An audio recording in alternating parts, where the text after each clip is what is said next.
Hey guys, welcome back to my channel War Capsule. Today, I want to talk about the movie All Quiet on the Western Front, which was released in 2022. This movie is based on a novel by Erich Maria Remarque, and it tells the story of a group of young German soldiers who are sent to fight in World War I. First of all, I have to say that this movie is not for the faint-hearted. It is a war movie and it shows the brutal reality of war. The director did an amazing job at portraying the horrors of war and how it affects people's lives.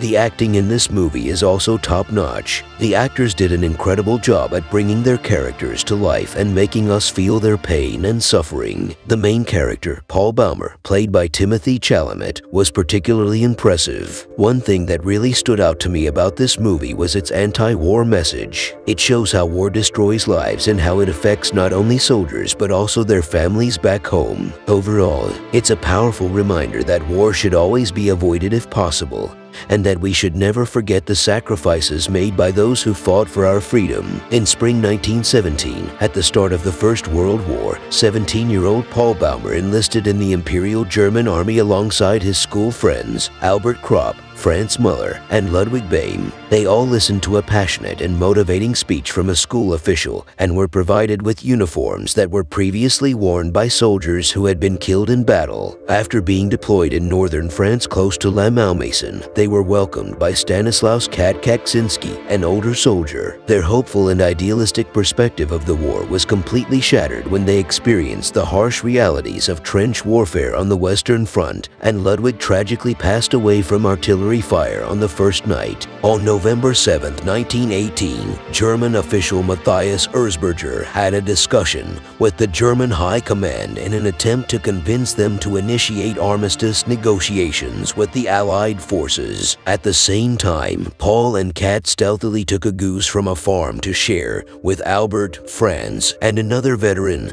Tejaden Stackfleet, who had all grown close with each other while at the front in Champagne. Kat, who was illiterate, asked Paul to read him a letter from his wife and expressed his fear of not being able to readjust to life after the war. Franz spent the night with a French woman and brought back her scarf as a memento. On the morning of November 9th, General Friedrichs drove Erzberger and the German delegation to a train located in the forest of Campigny to negotiate a ceasefire. Paul and his friends went on a mission to search for 60 missing recruits that had been sent to reinforce their unit, only to find out that they had been killed due to taking off their gas masks too soon. Friedrichs, who was against the negotiations, commanded an attack before the French reinforcements had arrived. Later that night, Erzberger's delegation finally arrived at the forest of Campigny, and Paul's regiment was sent to the front to prepare for an attack on the French lines. On the morning of November 10th, Ferdinand Foch, the Supreme Allied Commander, gave the Germans 72 hours to accept the Allied terms, with no room for negotiation.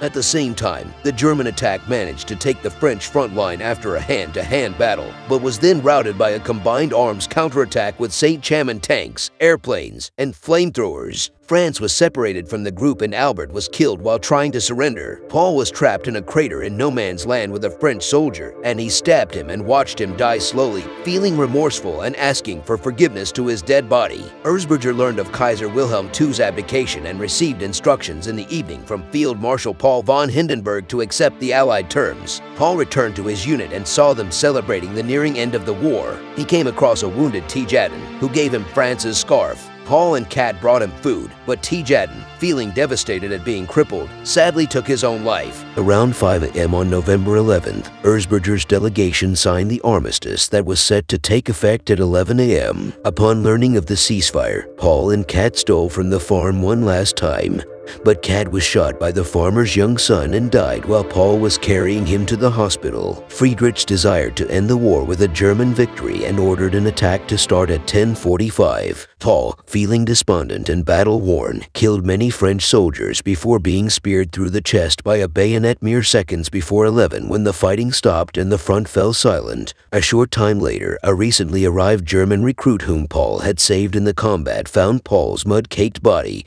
and retrieved Franz's scarf that had been passed on to Paul from Tejaden. We hope you enjoyed this video summary of the classic movie All Quiet on the Western Front. If you enjoyed this, we invite you to take a look at our other video summaries. Please leave a comment to let us know which movie you'd like to see us summarize next.